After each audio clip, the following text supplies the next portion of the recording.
Takedown of Israel may be imminent as NATO withdraws protection. Tectonic shifts in the geopolitical landscape continued at a dizzying pace around the world as the satanic Khazarian mob is being systematically removed from world power centers. Multiple sources agree.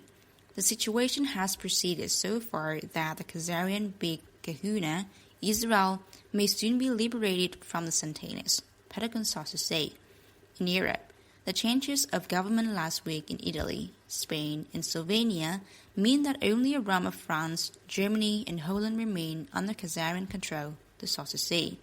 The liberation of the West is necessary to ensure that the East-West negotiations taking place in Singapore next week do not result in a one-China world order replacing the Khazarian mafia at the top of the world, the sources say.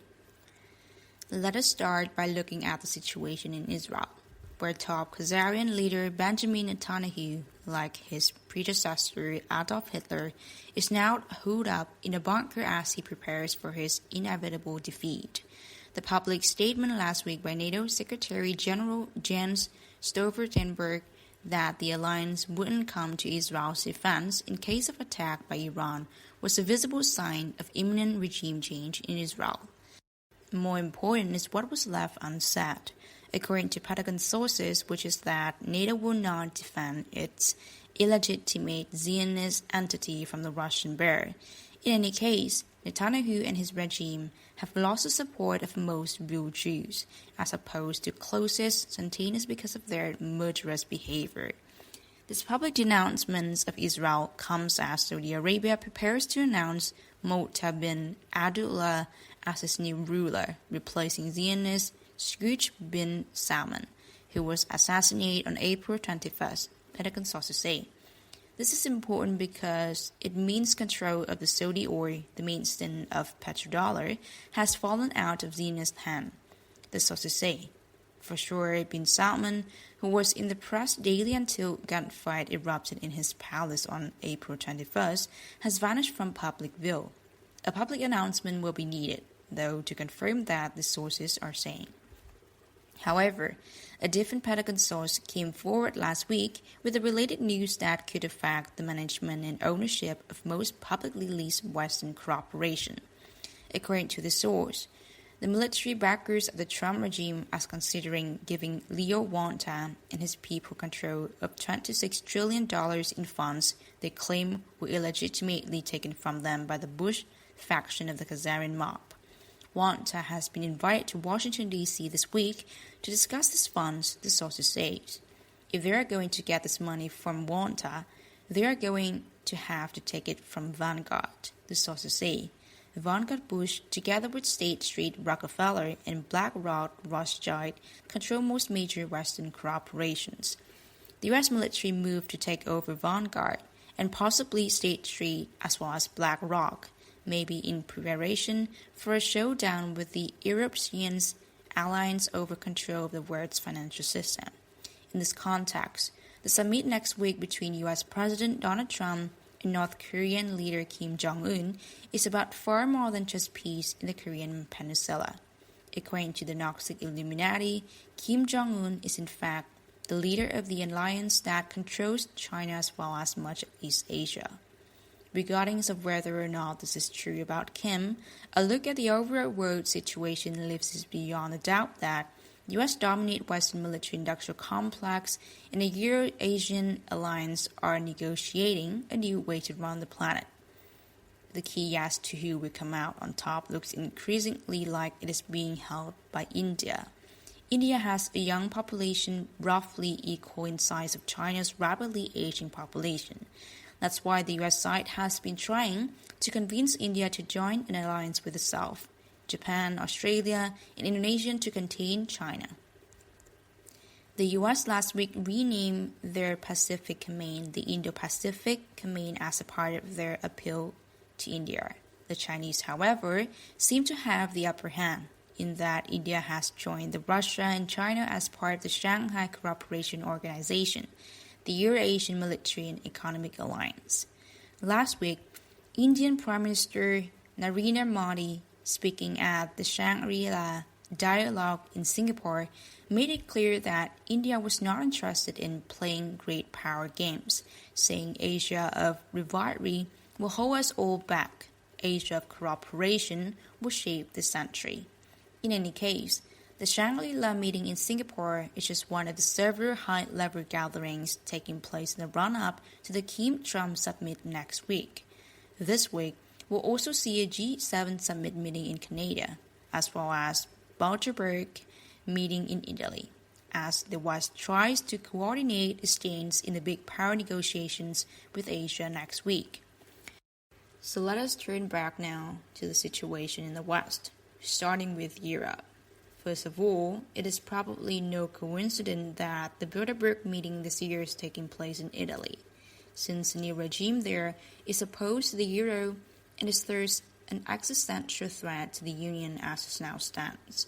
In basic terms, their economic math makes it very obvious that Southern Europe would be better off without the euro, and this is the reality the secret elite would inevitably have to face. Furthermore, the fall of the Nazi House of Bush means there is no longer any serious Western military-industrial backing for the German-centered EU project as it now stands. The collapse, however, would take place in slow motion. The other issue there is that Slovenia has now joined Poland and Hungary in electing a regime that is opposed to the current EU policy of mass immigration, mostly from Muslim countries. The overall trend is that Central Europe is now joining Southern Europe in moving away from EU domination by Germany, albeit for different regions. The UK, with its Brexit, has also already said no to the euro. Clearly, a deeply divided Europe is in no position to represent the West in big negotiations with the East.